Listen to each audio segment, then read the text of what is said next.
자, 지금 들어오는 그림은요. 한덕수 권한대행이 즉각 서울 정부청사로 즉각적으로 출근을 했군요. 한 권한대행도 아마 기각될 걸 알고 있었던 것 같습니다. 얘기 한번 들어보시죠. 그 헌법재판소의 현명한 결정에 감사드립니다. 그리고 무엇보다도 총리가 직무 정지 중인 그러한 그 국정을 최선을 다해서 이끌어 주신 최상목 권한대행과 국무위원들 한 분 한 분께 깊은 감사의 말씀을 드리겠습니다. 저는 우선 급한 일부터 추스려 나가도록 하겠습니다. 제가 앞장서서 통상과 산업의 담당 국무위원과 민간과 같이 민관 합동으로 세계의 변화에 대응하면서 대응을 준비하고 실천하고 또 지정학적 대변혁의 시대에 우리 대한민국이 정말 잘 우리의 발전을 계속할 수 있도록 우리 국무위원과 정치권과 국회와 또 국회의장님과 모두 힘을 합쳐서 최선을 다해서 해나가겠습니다. 오후에는 정말 큰 산불로 인해서 고통을 받고 계신 분들을 뵙고 또 특히 돌아가신 분들에 대해서 제가 직접 손으로 위로의 편지를 드렸습니다. 정말 가슴 아픈 일이고 그분들의 명복을 빌어 마지 않습니다.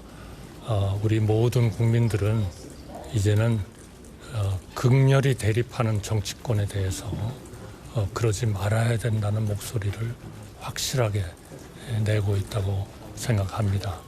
이제는 좌우는 없다고 저는 생각합니다.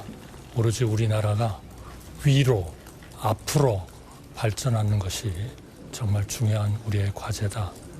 저는 이것이 저의 마지막 항상 소임으로 생각하고 복귀와 함께 다시 그러한 그 헌법과 법률에 따라서 또 우리의 젊은 미래 세대와 우리 대한민국의 미래를 위해서 우리 국민들과 정치권과 언론과 또 시민단체와 기업과 정부 국무위원들 모두와 함께 최선을 다해 나가겠습니다. 감사합니다. 권한대행님 혹시 마은혁 재판관 임명 여부에 대해서는 혹시 네, 한덕수 권한대행의 출근길 소감 들었습니다. 87일이었습니다. 한덕수 대통령 권한대행이 이 중차대한 시기에 야당의 탄핵 소추로 직무가 정지된 기간이 자그만치 87일이었습니다. 87일 만에 한덕수 총리는 출근을 해서 조금 전에 이런 말을 한 겁니다. 다른 국무위원들도 직무 정지된 기간들이 상당히 길었습니다. 사실 헌재가 이렇게 일방적으로 한덕수 대통령 권한대행에 대해서 탄핵을 기각할 것이었다면 좀 더 빨리 한 권한대행에 대해서 판단을 내려줬어야 했다라는 법조계 비판 여론도 사실은 상당히 많았던 탄핵 기각인데요. 정익주 변호사님, 87일 그 기간에 대통령이 없는 상황에서 좌우는 없다고 했잖아요. 좌우에 다 계셨던 분이에요. 한덕수 권한대행은. 네네. 주미대사도 계셨고요. 미국과의 협상에 테이블을 쥐셨고요. 미국 통이었고 경제부총리였고 국무총리였던 분이 87일간 이 대한민국 선장이 빈 상태에서 일을 하지 못했다.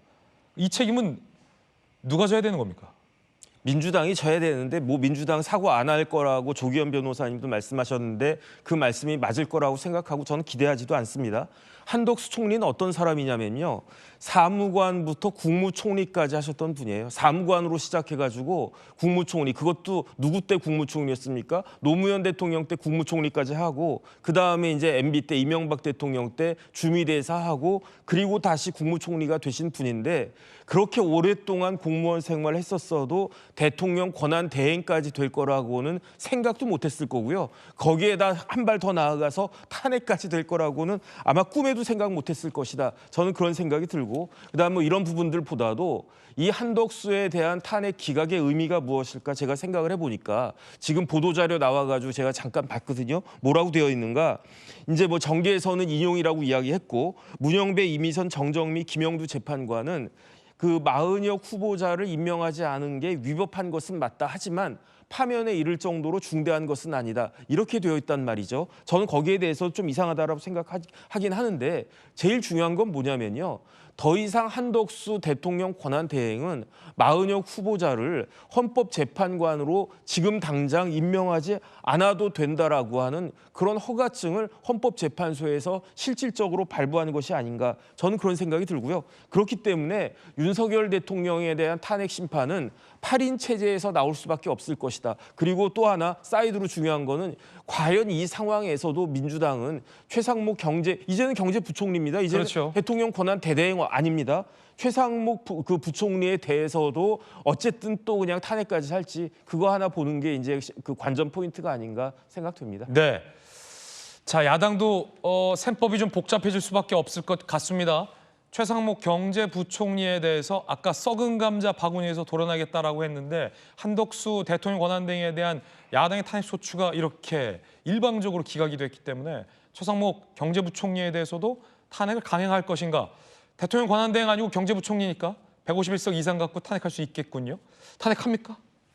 일단 봐야 되는 게 우원식 국회의장의 입장이 중요할 것 같아요. 그렇죠. 왜냐하면 이제 우원식 국회의장이 사실은 지금 뭐 언론을 통해서 알려지고 있는 거에 따르면 좀 본인은 부정적이다 이렇게 이야기를 하고 맞습니다. 있거든요. 왜냐하면 이제 박찬대 원내대표랑 최근에 만나셨을 때에도 이 박찬대 원내대표 측에서는 이 우원식 의장께서 반대할 리는 없다라고 이야기를 하셨지만 국회의장실발 관계자들을 통해서 나오는 이야기들은 최상목 대행에 대해서 탄핵하는 거는 좀 부정적이다 이렇게 얘기를 하고 있기 때문에 탄핵안이 발의는 됐으나 이것이 이제 본회의에서 언제 표결에 붙여질까가 결국엔 실질적인 탄핵 절차의 핵심인데 이 부분에서 우원식 의장의 협조를 얻지 못하게 된다라고 한다면 사실은 발의에 그칠 가능성이 높은 상황입니다.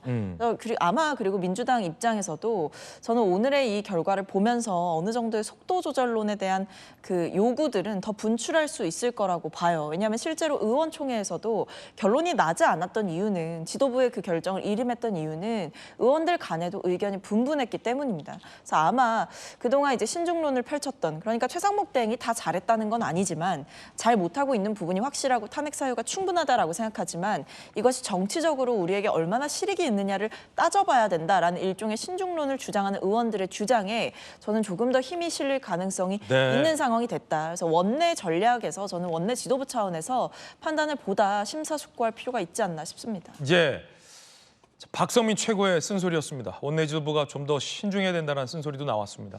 이번 주가 슈퍼 사법 위크의 첫 시작이라고 했잖아요.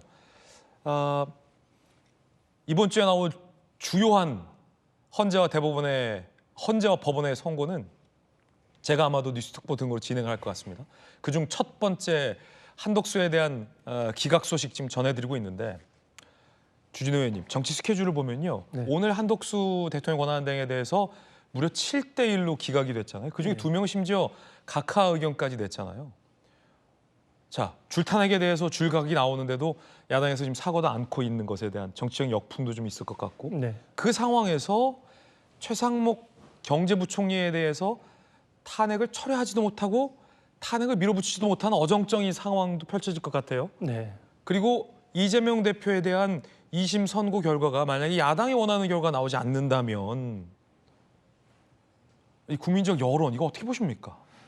이게 지금 그 흐름을 타고 있는 것이거든요. 지금 벌써 헌법기관인 감사원장에 대해서 탄핵이 기각되면서 복귀를 했고요. 검사들 탄핵은 뭐 말할 것도 없고요. 오늘 한덕수 총리에 대한 탄핵에서 기각이 됨으로써 복귀함과 동시에 바로 다음 날 이재명 대표의 그 당선 무효형 선고가 어느 정도 예상이 되는 상황이라는 것이.